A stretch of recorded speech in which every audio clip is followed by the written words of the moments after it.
மசனகுடி பொக்காபுரம் பகுதியில் கேமராவில் பதிவான ரிவால்டோ யானையை நேரடியாக பார்க்க வனத்துறை முயற்சி செய்துள்ளது.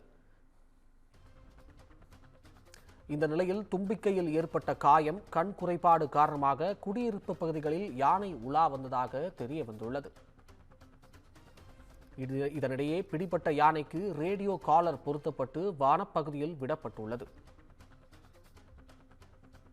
ரேடியோ காலர் கீழே விழுந்துவிட்டதால் யானையின் இருப்பிடத்தை தேடி வந்த நிலையில் மீண்டும் தற்பொழுது தென்பட்டுள்ளது.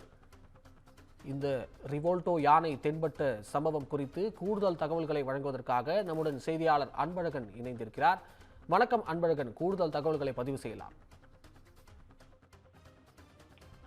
வணக்கம் அபிஷேக். நீலகிரி மாவட்டம் முதுமலை புலிகள் காப்பகம் வெளிமண்டலத்திற்குட்பட்ட மசனகுடியில் 45 வயதுடைய காட்டு யானை ரிவால்டோ என்ற பெயருடன் காட்டு யானை உலா வந்தது.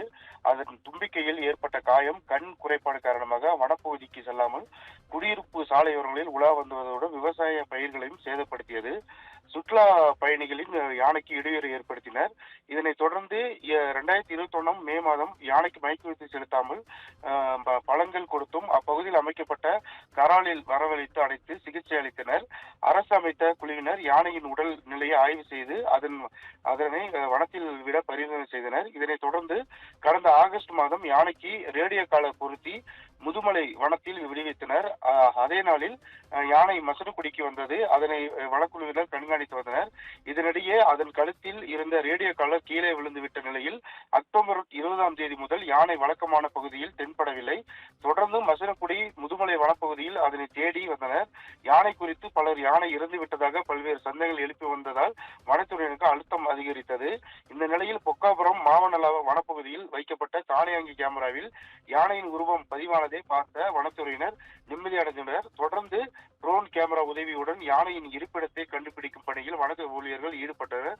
இந்த நிலையில் அக்டோபர் 20 முதல் காட்டு யானை ரிவால்டோ தன் வாழ்விட பகுதியிலிருந்து வேறு பகுதிக்கு சென்று மறைந்த நிலையில் தற்போது பொக்காபுரம் பகுதியில் இருப்பதே தானியங்கி கேமராவில் பதிவான அதன் போட்டோ மூலம் யானை இப்பகுதியில் இருப்பது உறுதி செய்யப்பட்டுள்ளது. அதனை நேரடியாக கண்டுபிடிக்கும் பணியில் ஈடுபட்டு வருவதாக வனத்துறையினர் சார்பில் தெரிவிக்கப்பட்டுள்ளது. அபிஷேக், தகவல்களுக்கு நன்றி அன்பழகன்.